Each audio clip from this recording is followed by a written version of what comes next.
Hello दोस्तों, स्वागत है आप सभी का एक और नए क्लासेस में। तो आज हम पढ़ेंगे बायोलॉजी के कुछ इंपॉर्टेंट जीके जीएस प्रश्न। दोस्तों बायोलॉजी के कुछ इंपॉर्टेंट जीके जीएस प्रश्न पढ़ेंगे जो कि रेलवे ग्रुप डी में बार बार रिपीट होते हैं।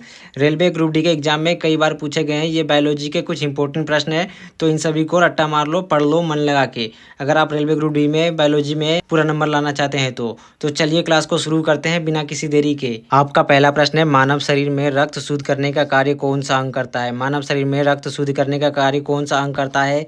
तो आपका सही जवाब होगा दोस्तों गुर्दा। गुर्दा आपका राइट आंसर हो जाएगा मेरे भाई लोग। तो चलिए अगला प्रश्न देखिए। अगला प्रश्न है, मनुष्य के शरीर में रक्त का रंग लाल क्यों होता है? मनुष्य के शरीर में रक्त का रंग लाल क्यों होता है दोस्तों? चलिए बताइए। वीवीआईपी प्रश्न है आप सभी का। तो आपका सही जवाब हो जाएगा दोस्तों, आपका सही जवाब हो जाएगा हीमोग्लोबिन के कारण। सही जवाब हो जाएगा हीमोग्लोबिन के कारण। चलिए अगला प्रश्न देखिए।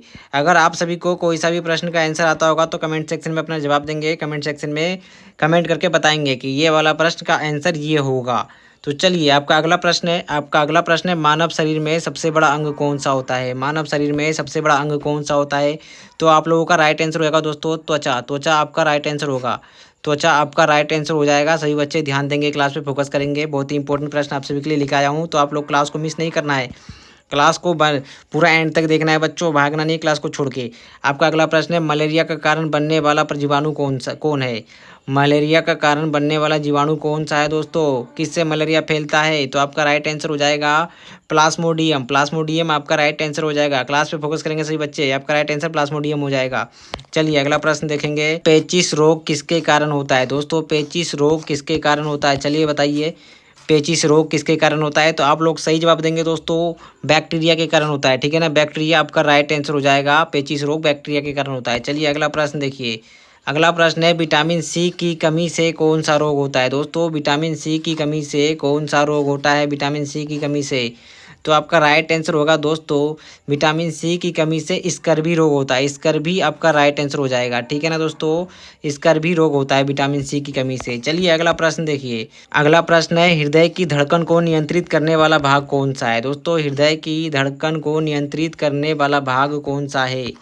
तो आपका जवाब हो जाना चाहिए ऑप्शन ए से नोड। ए से नोड आपका राइट आंसर हो जाएगा दोस्तों। रक्त में ऑक्सीजन का परिवहन किसके द्वारा होता है?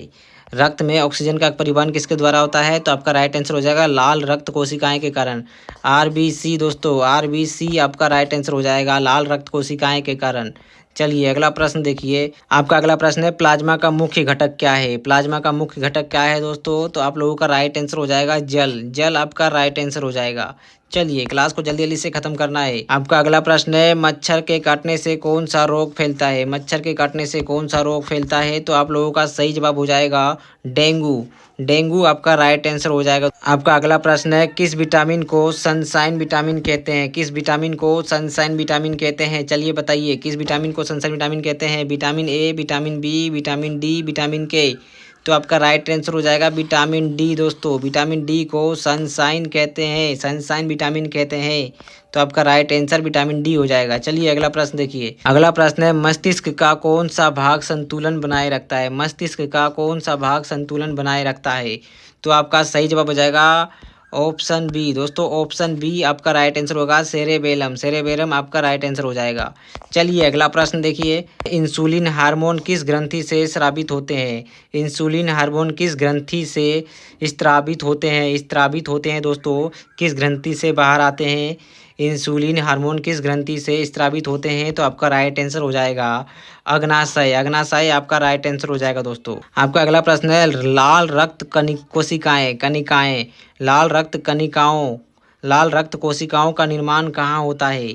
तो दोस्तों लाल रक्त कोशिकाओं का निर्माण कहाँ होता है? तो आप लोगों का सही जवाब हो जाएगा हड्डी के अस्थि मज्जा में। हड्डी के अस्थि मज्जा में आपका राइट आंसर हो जाएगा। अगला प्रश्न है, डीएनए का पूरा नाम क्या है दोस्तों? डीएनए का पूरा नाम क्या है?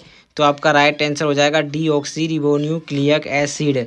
ऑप्शन ए आपका राइट आंसर होगा दोस्तों। ऑप्शन ए आपका राइट आंसर हो जाएगा। अगला प्रश्न है, अमीबा कैसे चलती है? अमीबा कैसे चलती है दोस्तों? तो आपका सही जवाब होगा दोस्तों स्यूडोपोडिया। स्यूडोपोडिया के आकार में चलती है। तो आपका राइट आंसर हो जाएगा आपका राइट आंसर स्यूडोपोडिया हो जाएगा। आपका अगला प्रश्न है, सबसे छोटी हड्डी कौन सी होती है? मनुष्य के शरीर में सबसे छोटी हड्डी कौन सी होती है? तो आपका राइट आंसर होगा दोस्तों स्टेपीज। स्टेपीज आपका राइट आंसर हो जाएगा। ऑप्शन ए आपका सही जवाब हो जाएगा, स्टेपीज।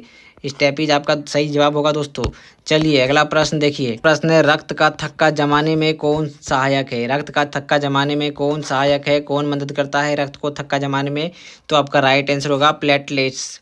प्लेटलेट्स आपका राइट आंसर हो जाएगा। क्लास पे फोकस करेंगे, बहुत ही इंपॉर्टेंट प्रश्न लेकर आया हूँ, तो क्लास पे फोकस करना है सभी बच्चों को।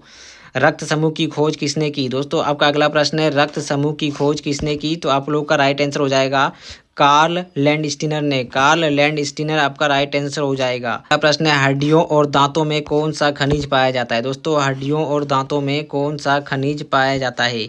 तो आपका राइट आंसर हो जाएगा कैल्शियम। कैल्शियम आपका राइट आंसर हो जाएगा। किस गैस की अधिकता से ग्रीन हाउस प्रभाव होता है? किस गैस की अधिकता से ग्रीन हाउस प्रभाव होता है? तो आपका राइट आंसर हो जाएगा कार्बन डाइऑक्साइड के प्रभाव से, कार्बन डाइऑक्साइड के कारण। मछली किस अंग से श्वसन करती है? मछली किस अंग से सांस लेती है? तो दोस्तों आपका राइट आंसर हो जाएगा गलफड़े से। गलफड़ा आपका राइट आंसर हो जाएगा दोस्तों, जिसको इंग्लिश में गिल्स कहते हैं, जिसको इंग्लिश में गिल्स कहते हैं दोस्तों, ठीक है ना। आपका राइट आंसर गलफड़ा हो जाएगा। चलिए अगला प्रश्न देखिए, रक्तचाप मापने का यंत्र कौन सा है? दोस्तों रक्तचाप मापने का यंत्र कौन सा है? रक्तचाप मापने का यंत्र कौन सा है? तो आपका राइट आंसर हो जाएगा ऑप्शन बी स्पाइगोमोमैनोमीटर। स्पाइगोमोमैनोमीटर आपका राइट आंसर हो जाएगा। मानव के शरीर में कितनी जोड़ी क्रोमोसोम्स होते हैं? मानव के शरीर में कितने जोड़े क्रोमोसोम्स होते हैं? तो आपका राइट आंसर हो जाएगा 23 जोड़े। 23 जोड़े होते हैं, ठीक है ना दोस्तों, 23 जोड़े आपका राइट आंसर हो जाएगा। आपका अगला प्रश्न है, पाचन क्रिया किस अंग में पूरी होती है? किस अंग में पूरी होती है पाचन क्रिया? तो आपका राइट आंसर होगा छोटी आंत में पूरी होती है। छोटी आंत आपका राइट आंसर हो जाएगा। चलिए अगला प्रश्न देखिए, रतौंधी रोग किस विटामिन की कमी से होता है? रतौंधी रोग किस विटामिन की कमी से होता है? तो आप लोगों का राइट आंसर विटामिन ए हो जाएगा। विटामिन ए की कमी से रतौंधी रोग होता है दोस्तों, तो आपका राइट आंसर विटामिन ए हो जाएगा। आपका अगला प्रश्न है, पेनिसिलिन किससे प्राप्त होता है? पेनिसिलिन किससे प्राप्त होता है? तो आप लोग राइट आंसर देंगे पेनिसिलिन फंगस से प्राप्त होता है। फंगस आपका राइट आंसर हो जाएगा। चलिए क्लास पे फोकस करिए। आपका अगला प्रश्न है, मधुमेह रोग में कौन सा हार्मोन कम हो जाता है? मधुमेह रोग में कौन सा हार्मोन कम हो जाता है दोस्तों? तो आपका राइट आंसर हो जाएगा इंसुलिन कम हो जाता है। इंसुलिन जब कम होता है तो मधुमेह रोग हो जाता है, तो आपका राइट आंसर इंसुलिन हो जाएगा। देखिए मानव के शरीर का तापमान कितना होता है? दोस्तों मानव के शरीर का तापमान कितना होता है? तो आपका राइट आंसर हो जाएगा ऑप्शन बी 98.4 डिग्री फ़ारेनहाइट। आपका राइट आंसर ऑप्शन बी हो जाएगा। आपका अगला प्रश्न है, शरीर की सबसे कठोर वस्तु क्या है? शरीर की सबसे कठोर वस्तु क्या है? तो आपका राइट आंसर क्या हो जाएगा? दांत का एनोमेल। ऑप्शन बी दांत का एनोमेल आपका राइट आंसर होगा।